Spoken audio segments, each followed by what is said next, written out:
Ви взагалі коли-небудь задумувалися, чому в кабінеті батюшки іноді затишно, як в камері допиту? Минулого разу ми розібрали, як за 200 золотих та оберемок соболів Москва здійснила найбільше рейдерське захоплення в історії, вкрала Київську митрополію. Але купити це тільки початок, потрібно було змусити вкрадену націю не просто мовчати, а працювати на імперії.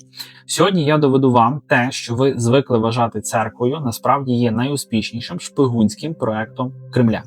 Ми заглянемо в архіви, які мали бути спалені, і знайдемо там те, від чого волосся стає дибки.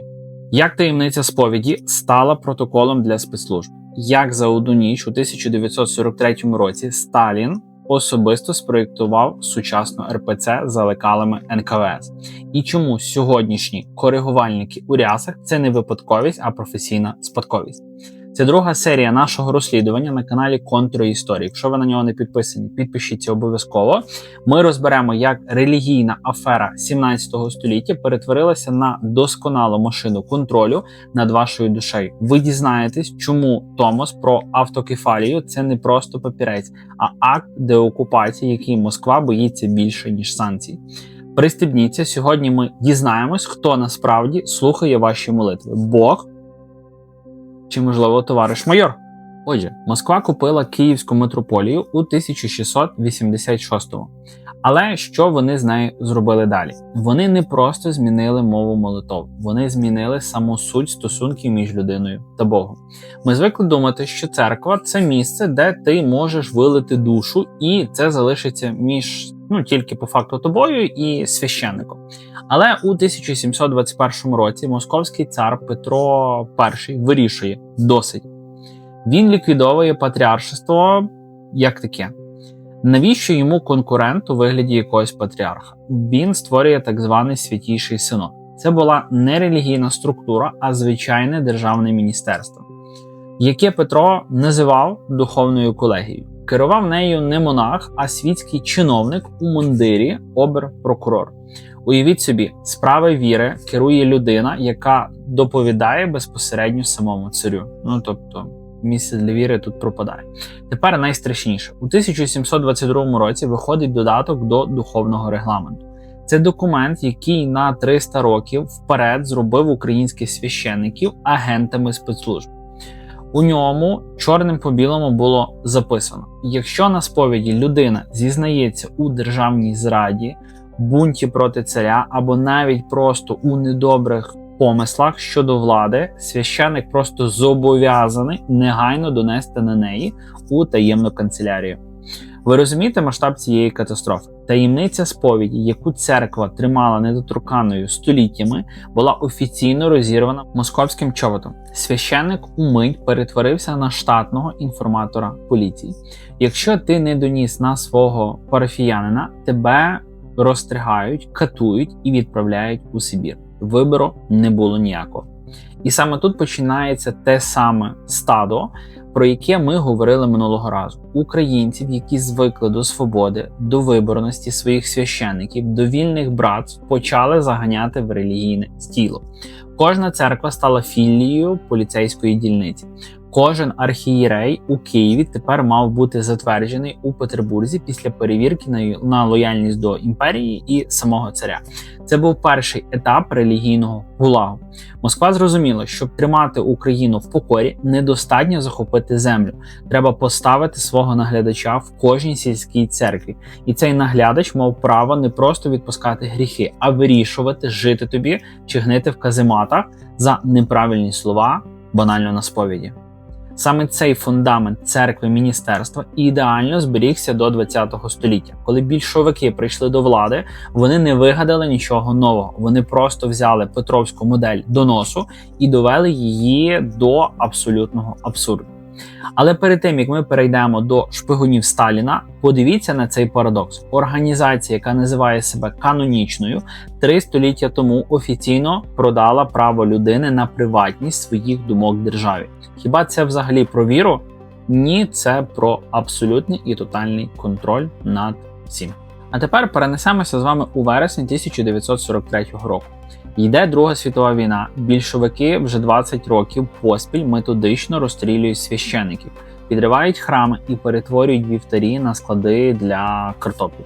Релігія для них – це просто якийсь певний опіум, який треба випалити. І раптом стається диво. Ні, не божественне, на жаль, сталінське.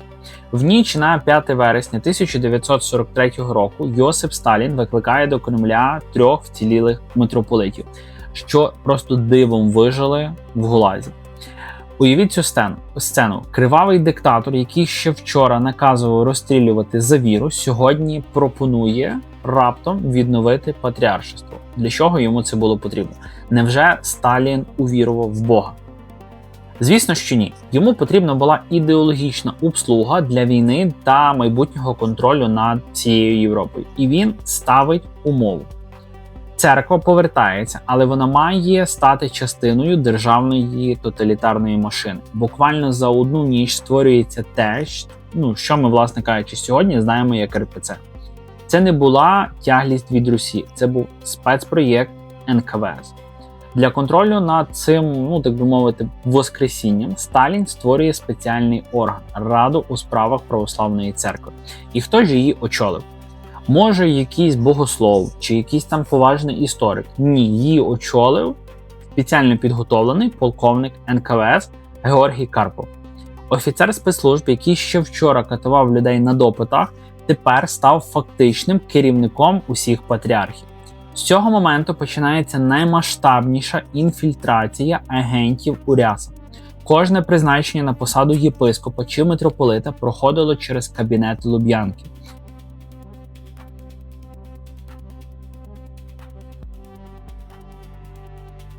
Хочеш служити в Києві? Отримай псевдонім, підписуй згоду на співпрацю і звітуй про кожен крок своїх власних вірян.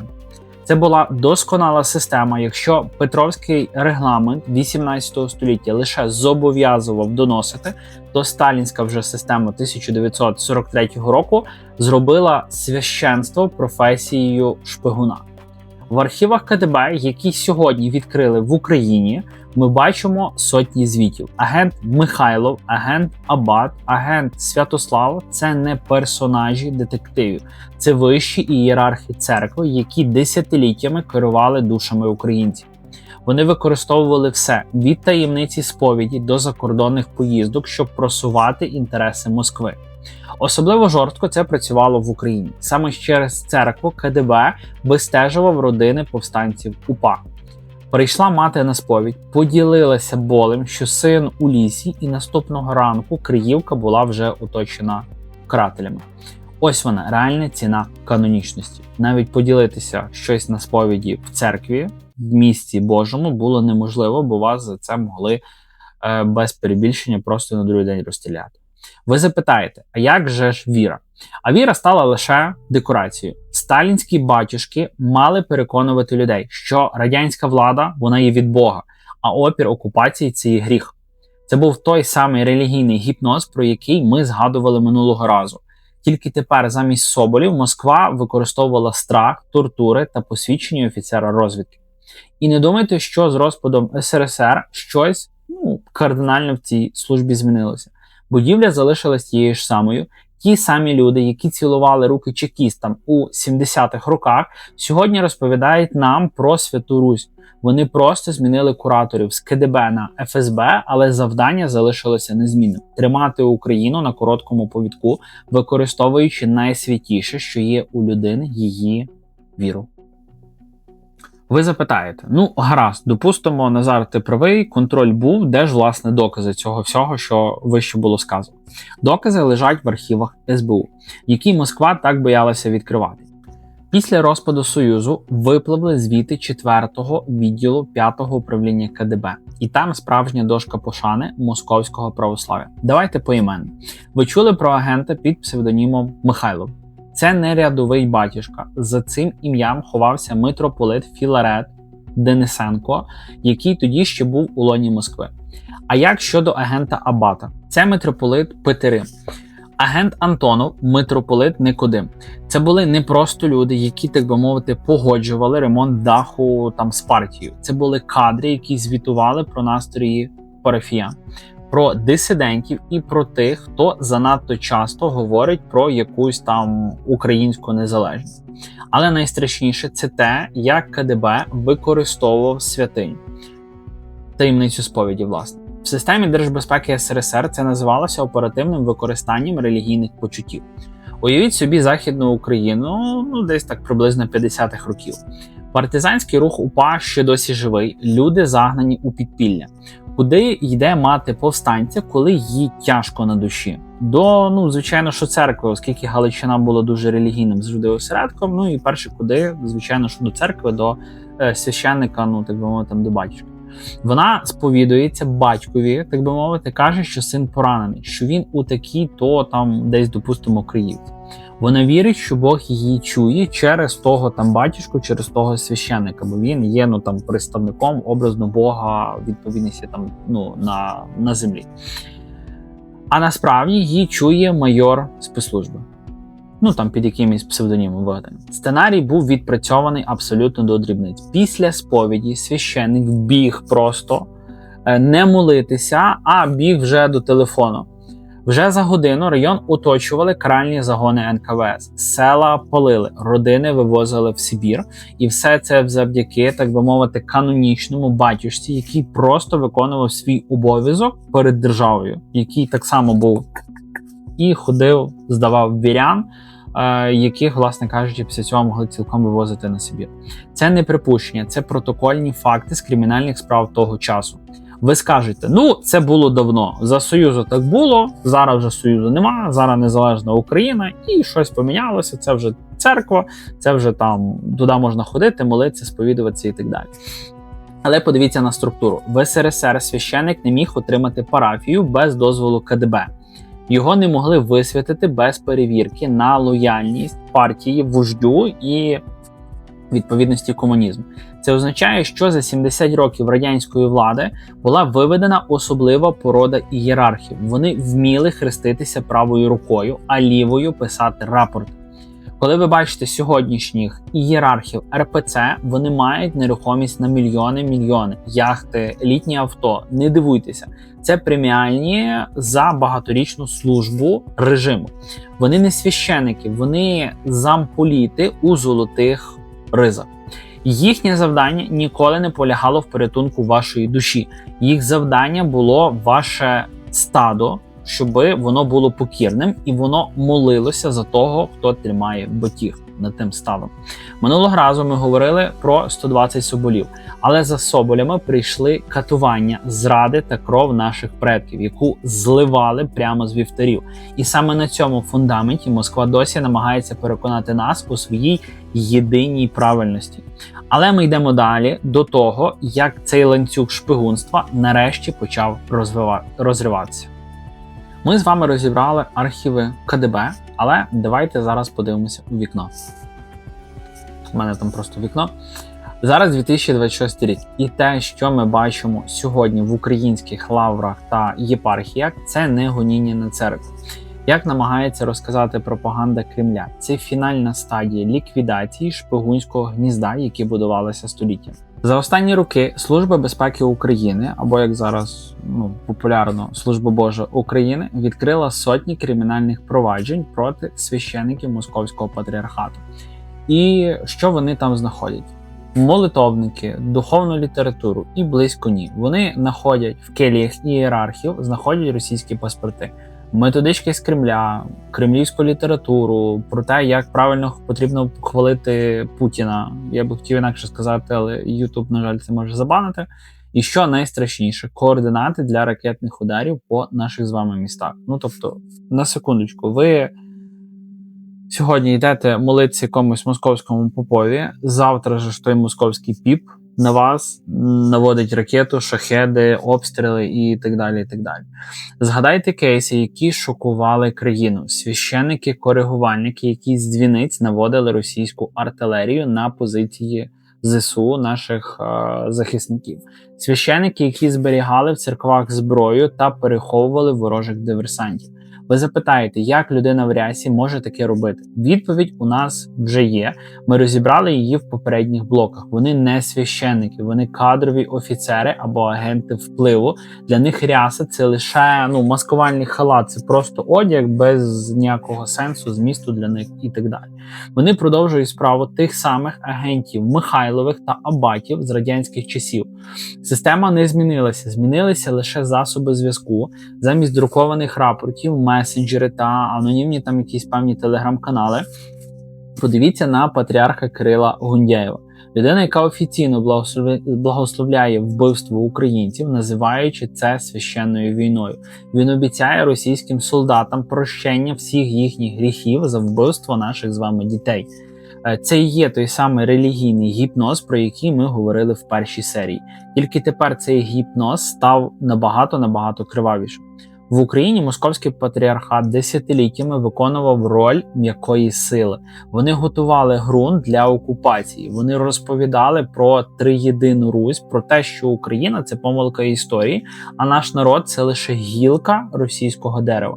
Вони випалювали українську ідентичність під виглядом канонічності. І коли прийшли танки, ці батюшки вийшли їх зустрічати з хлібом та сіллю. Це була остання крапля. Українське суспільство нарешті почало прокидатися. Ми побачили, що під золотими куполами ховався троянський кінь. І саме зараз відбувається те, що Москва вважала неможливим. Цілковитий демонтаж цієї ідеологічної в'язниці. Обшуки в Лаврі – це не боротьба з Богом, це дезінфекція державного будинку від вірусу, який 300 років пожирав його зсередини. Але залишається головне питання – як нам остаточно розірвати цей ланцюг на міжнародному рівні? Як позбутися тавра неканонічності, яким нас лякали століттями? Про це в фінальному блоці нашого з вами розслідування. Москва 300 років тримала нас у заручниках фразою «ви неканонічні». Вони казали, що без Москви ваші молитви не доходять до Бога, а ваші таїнства просто не дійсні. Це була головна зброя в їхньому арсеналі. Але у 2018 році ця зброя вибухнула у їхніх власних руках. Томос про автокефалію Православної Церкви України. Багато хто досі не розуміє масштаби цієї події. Томос – це не просто грамота, це юридичне скасування тієї самої афери 1686 року, про яку ми говорили в першій серії. Вселенський патріарх офіційно визнав, передача Києва Москві була незаконною, тимчасовою і здійсненою під тиском підкупом зроблена. Цим документом Константинополь сказав Москві: ваші 300 років панування в Україні – це була духовна окупація, поверніть вкрадене. Ви бачили, яка дика істерика почалася в Кремлі. Путін особисто збирав Раду безпеки Росії через церковний папірець. Чому? Бо Томос – це духовна незалежність, яку неможливо розбомбити ракетами. Це остаточне визнання України як рівної серед рівних у всьому православному світі. Сьогодні ми нарешті розриваємо цей ланцюг, що тягнувся від соболиних шкурок 17 століття до кабінетів Луб'янки. Україна більше не об'єкт торгу, ми господарі у своєму домі і у своєму храмі. Я знову звертаюся до вас. Ви бачили історію зради, ви бачили архіви КДБ, ви бачите реалії сьогоднішньої війни, як у 2026 році, після всього, що ми пережили, можна досі йти до стада і молитися московському попові. Як можна молитися за того самого старого маразматика Гундяєва, за яким пекло плаче за заклики до вбивства українців. Це не питання релігії, це питання вашої гідності, це питання майбутнього ваших дітей, чи будуть вони вільними, чи знову стануть ресурсом для імперії. Московський патріархат в Україні – це не церква, це останній бастіон окупанта, який ми маємо знести в своїх головах раз і назавжди. Поставте вподобайку цьому відео, якщо ви за духовну свободу України. Діліться цим розслідуванням з тими, хто досі вагається, хто досі думає, що московський патріархат є якась певна благодать. Благодаті в зраді не буває. Підписуйтесь на канал Контури Історії. Тут ми кажемо правду, яка робить нас вільними. Хто має можливість, має бажання, підтримайте фінансово розвиток цього каналу для випуску нових відео, щоб вони частіше випускались. Слава Україні!